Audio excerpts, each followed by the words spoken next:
Good day, everyone. So for today, I'll be doing a lane adjustments from my point of view. And I'll use the harsh reality and then we'll just move across some lanes and see the different ball reactions and how I'll adjust off it.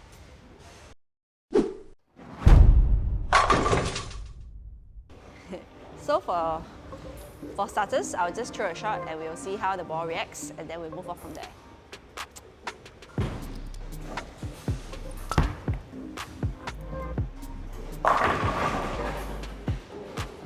If you see a pin 7, you got to determine whether is it a weak or solid 7 first, then you decide on how you want to move.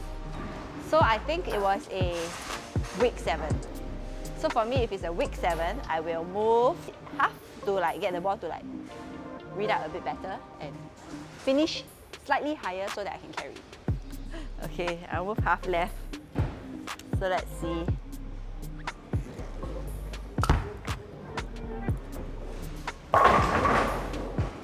So yes, there you have it. It finished a little bit higher and then carried the pin 7. And so that's tip number 1 for moving off pin 7 or pin 10 for right-handers. Okay, so let's say I'm just going to move a 3-2 now and we see what the ball does, okay? And then from there you see the difference. 3-2. Right.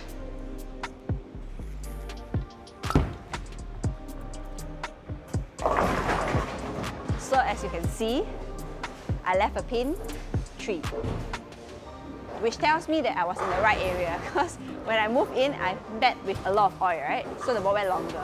So it means that when I bowl where I was bowling, if I missed in a little bit, I'll have some hole.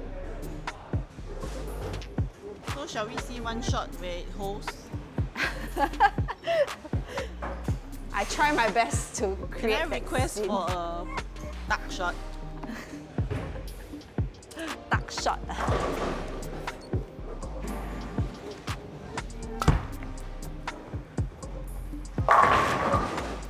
It looks slightly in, slightly in. So,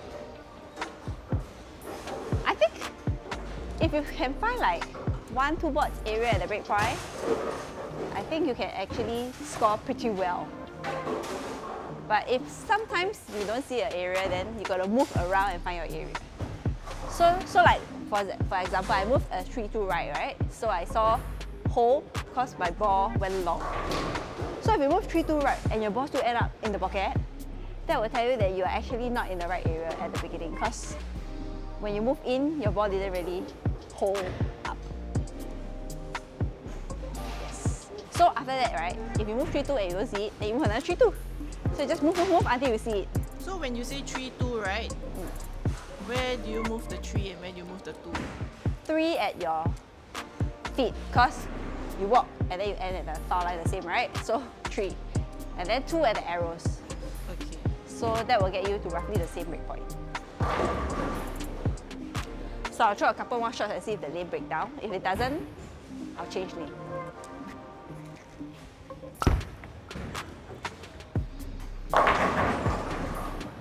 Alright, I missed left on that shot and the result was not too satisfactory.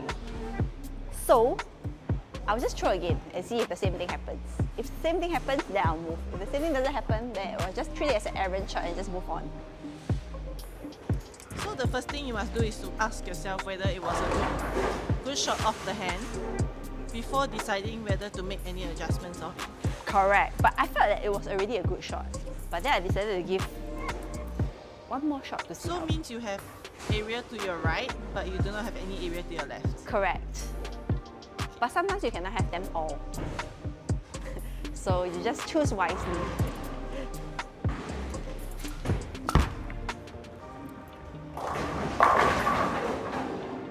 Okay. So that went out to about the same. But I think for this shot I had turned a little bit, so the ball actually finished a bit better. So I think the 7-10 was just an errant shot. So let's ignore that.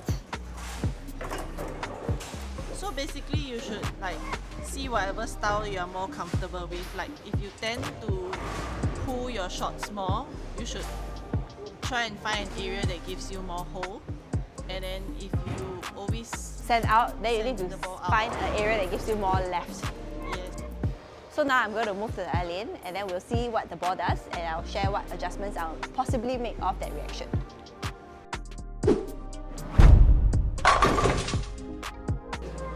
If you haven't subscribed, what are you waiting for? Subscribe now. So now I have moved on to another lane, 36, and we'll bowl off the same line and we see what the ball does.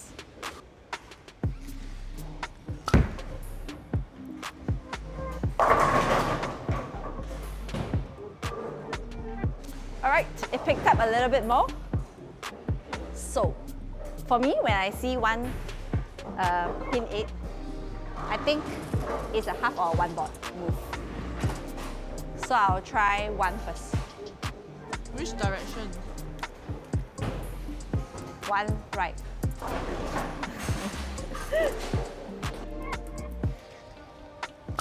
Ooh, oopsie. Oopsie, I lost balance. But nevertheless, it was still a great shot on. It hit my line. And so, as you can see, 35 and 36, 36 is a little bit drier than 35. The pattern is the same, so I'm assuming that Topo has a part here because the ball picked up a little bit better on 36. So it's a one board move, okay?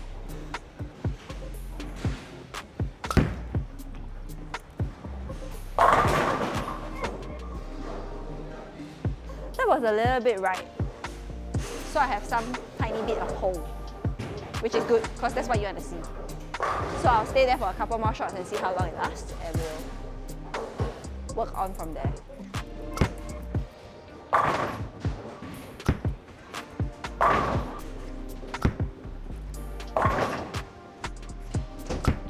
Oh no!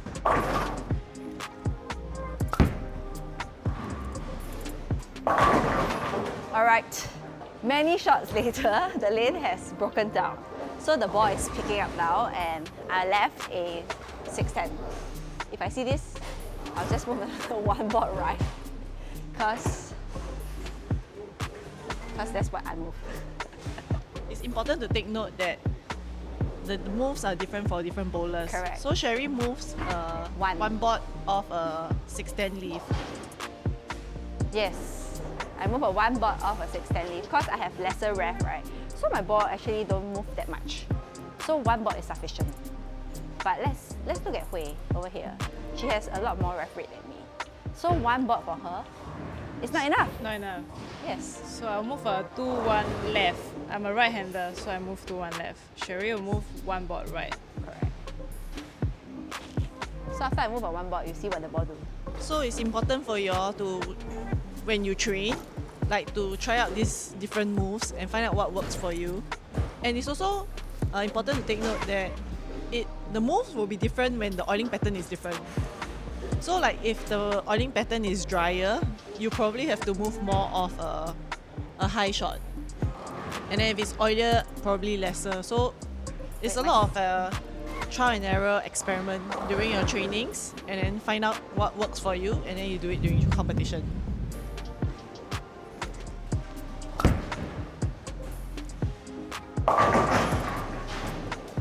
I tripped 6, which tells me that one board is not enough. So I'm going to move another half. Modest moves, because you cannot move too big because you will miss the pocket completely for me. And you need to move your arrows accordingly. Because if you move like one board on your standing position, then you move another one board on your standing position, and you still look at the same point at the arrow, right? Then you are changing your angle way too much. And then you will miss the pocket. So you're going to move your arrow in as well when you migrate your foot right. So after that, I move one half. I'll move like one board at the arrow zone also. Yes.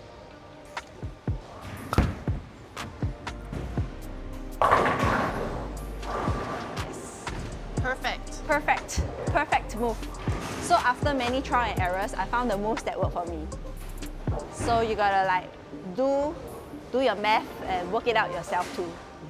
Because bowling got math also.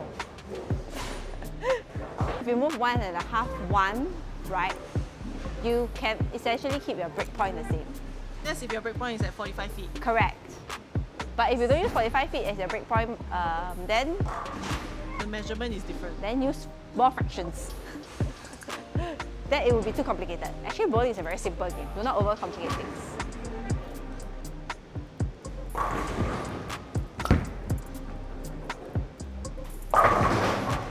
Wow! Hey, I feel so robbed. But it was so solid. Okay, so if you leave a solid 10, you can move another, let's see, half? Move a half. I'll move a half.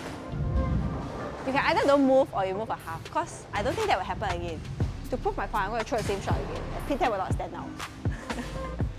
Sometimes you move half for the sake of moving, so that at the back of your head you know that your ball will finish like slightly lesser, so the pin will drop. But actually, you can don't move also.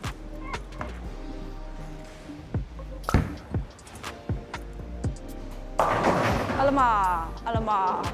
So you should have moved. Because it's No, picking up, right? Yeah. Yes, so I didn't move, and then the second shot my ball picked up even more. So it tells me that I need to move a bigger move now. So I'm just going to move 1.5 one straight. So in this case, the pin 10 shot was a warning, Yes, it was a warning. but you did not hit the warning. Yes. So I left 2 pins now instead of 1.